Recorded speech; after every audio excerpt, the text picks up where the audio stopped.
Good morning guys! Welcome back again sa ating YouTube channel. It's me again, Brother Raymart. Ayan, so for today's video tayo ay magpapakain ng ating mga alagang nokis. Ayan, so medyo na-stress ako ng konti dahil wala nang patuka o wala nang pagkain ng ating mga manok. Kaya ayan, titipirin na lang natin, no? So papakainin lang natin yung ating mga inahin ng 2,000 Integra, no? Lagyan natin ng konting tubig kasi nahihirapan silang lunukin kapag dry yung ating patuka. So ayan, kamusta ang inyong mga buhay-buhay guys? So dahil araw na naman ng Monday, ayan, so tayo ay magpapakain muna ng ating mga alagang nokis. At kung hindi ka pa pala nakasubscribe sa aking YouTube channel, don't forget to like and subscribe.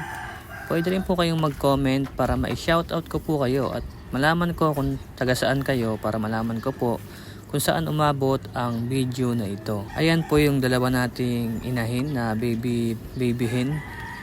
So running to 3 months pa lang po yan mga yan.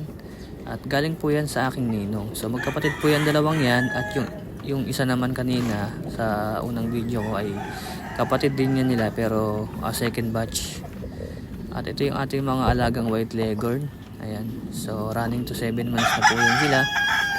So binibenta ko na po yan. Baka po may naghahanap sa inyo ng white leghorn pang breeding. Dahil isa lang po ang kailangan ko. Magastos kasi sa patuka kapag kada maraming alagang manok, no? So isa lang naman ang kailangan ko pang breeding para makapagparami ako at makapag-produce ng layer chicken. Ayan. So meron tayong mga dito, isang baby stag running to 4 months pa lang. So ang kulay niya ay alimbuyugin, tapos meron tayong isang hen na running to 4 months din at ang kanyang kulay ay talisayin. So sila yung sila yung ibibreed ko para makapag-produce ng mga bagong lahi ng ating mga magiging alagang nokis. Ayan, so dahil naubos na yung pinapakain ko sa kanilang 2,000 Integra, ito na lang muna yung pinakain ko sa kanila, yung pagkain ng mga mga white leghorn. Ang problema kasi hindi nila bet yung lasa yan, kaya ayaw nila kainin. So mamaya gagawa tayo ng paraan para makabili ng patuka. So ito yung ating munting kulungan, yan. So wala pa kasi tayong budget, kaya ito muna yung pinagatiyagaan kong paglalagyan nila. Pero kapag nagka-budget tayo o nakapera, bibili o gagawa tayo ng mas magandang kulungan para mas komportable sila sa kanilang mga kulungan, no?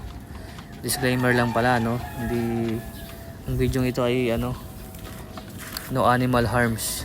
Ayan. For lang po, breeding only. Hindi po tayo nagpapasayaw ng manok or hindi po tayo nagpapa-school ng manok. Pag-aalaga lang po ang atin. Ayan. So shoutout nga pala sa lahat ng mga nag-aalaga ng mga manok dyan, no? Iba't ibang mga lahing manok man, native, Texas, or kung ano man po, poultry. Shoutout po sa inyong lahat. Ayan. So ayan yung mga white leghorn natin, medyo nakakainis lang silang alagaan dahil ang tatapang, no? Palagi nanunuka pag pinapakain. Buti pa tong mga native natin kahit pa paano mababait. Ayan yung ating alimbuyugin, no? Hindi niya kinakain yung patuka kasi hindi niya gusto yung pagkain. So hanggang dito na lang muna ang ating video, mga ka-backyard or mga kanokis, no? Subscribe kayo sa aking YouTube channel. Thank you for watching.